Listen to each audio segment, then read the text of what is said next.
Hello everyone, a very good morning to all of you. I hope you all are doing well and I welcome you all to the editorial analysis of 25th of August. Today we will be discussing the topic of Jan Vishwas 2.0.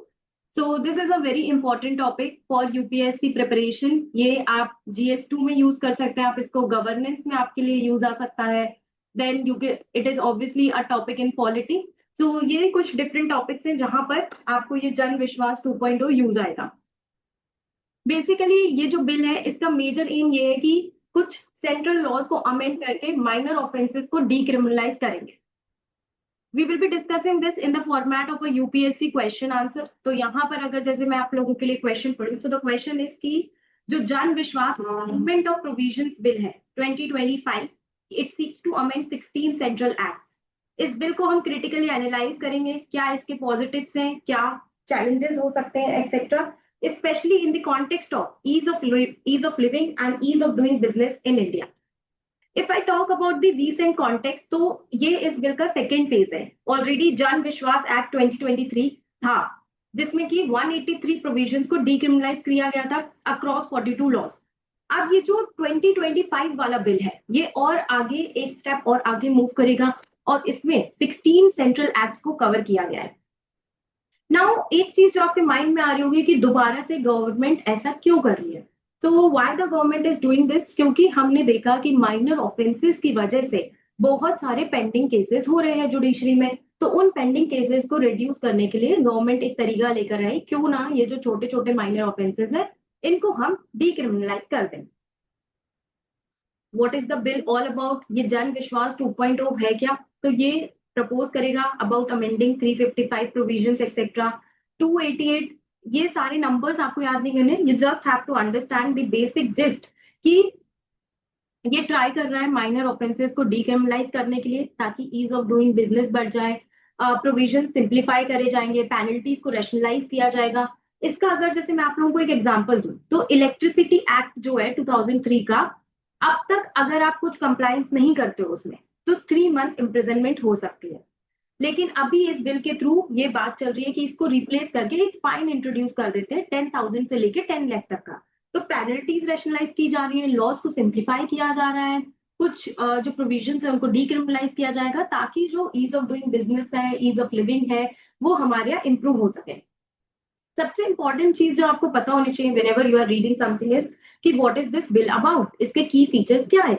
तो जैसे कि ये decriminalise करेगा minor offences को. For example हमने जैसे electricity act की बात की, देन वार्निंग और इम्प्रूवमेंट नोटिसेस इसके अंडर इंट्रोड्यूस किए जाएंगे. इस वार्निंग और इम्प्रूवमेंट नोटिस में क्या होगा कि अगर आपने फर्स्ट टाइम मिस्टेक की तो आपको जेल नहीं होगी, एक वार्निंग या इम्प्रूवमेंट नोटिस मिलेगा.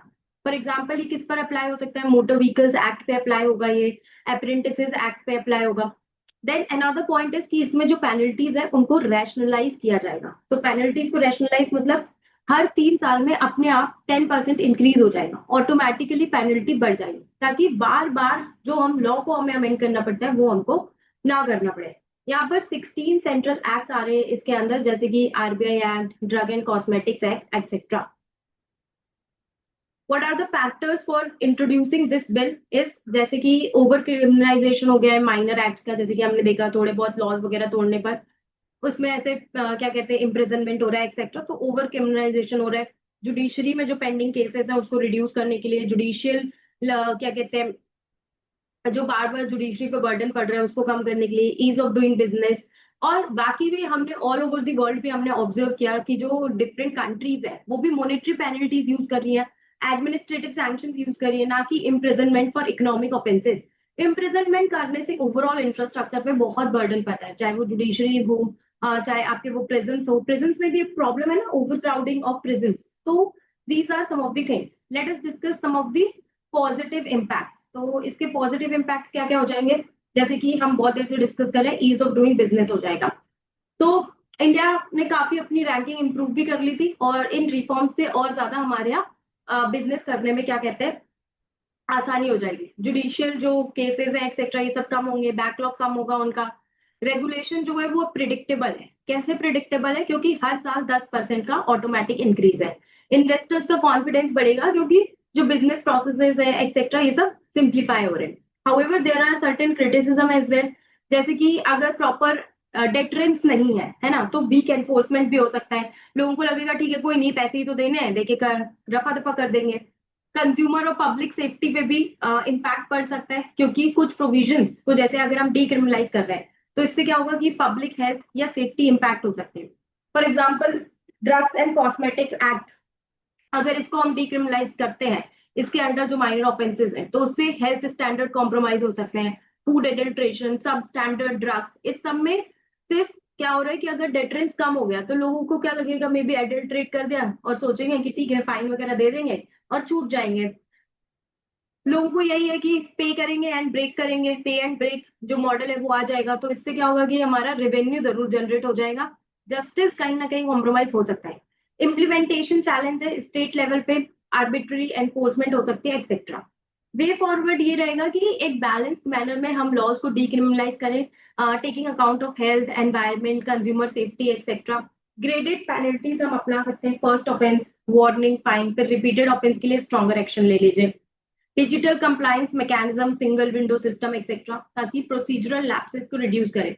जुडिशियल एंड रेगुलेटरी रिफॉर्म्स ला सकते हैं हम, फॉर एग्जांपल जुडिश, जैसे कि अभी आपने देखा होगा एक ट्रिब्यूनल्स पे क्वेश्चन आया 2025 के मेंस पेपर में, तो वो यही है कि जैसे कि जुडिशरी पे बर्डन कम करने के लिए हम क्या करते हैं कि रेगुलेटरी अथॉरिटीज को स्ट्रेंथन कर देते हैं ताकि जुडिशरी पे बर्डन कम हो। So that is what is being talked about over here as well. Law commission of India economic survey, इन्होंने भी बात की है decriminalisation of minor business laws, periodic review. तो अल्टीमेटली जो जन विश्वास बिल है, ये एक सिग्निफिकेंट स्टेप है ताकि इंडिया में जो ईज ऑफ डूइंग बिजनेस है, ईज ऑफ लिविंग है, जुडिशियल पेंडेंसी है, इसको कम करें, ईज ऑफ डूइंग बिजनेस को इम्प्रूव करें।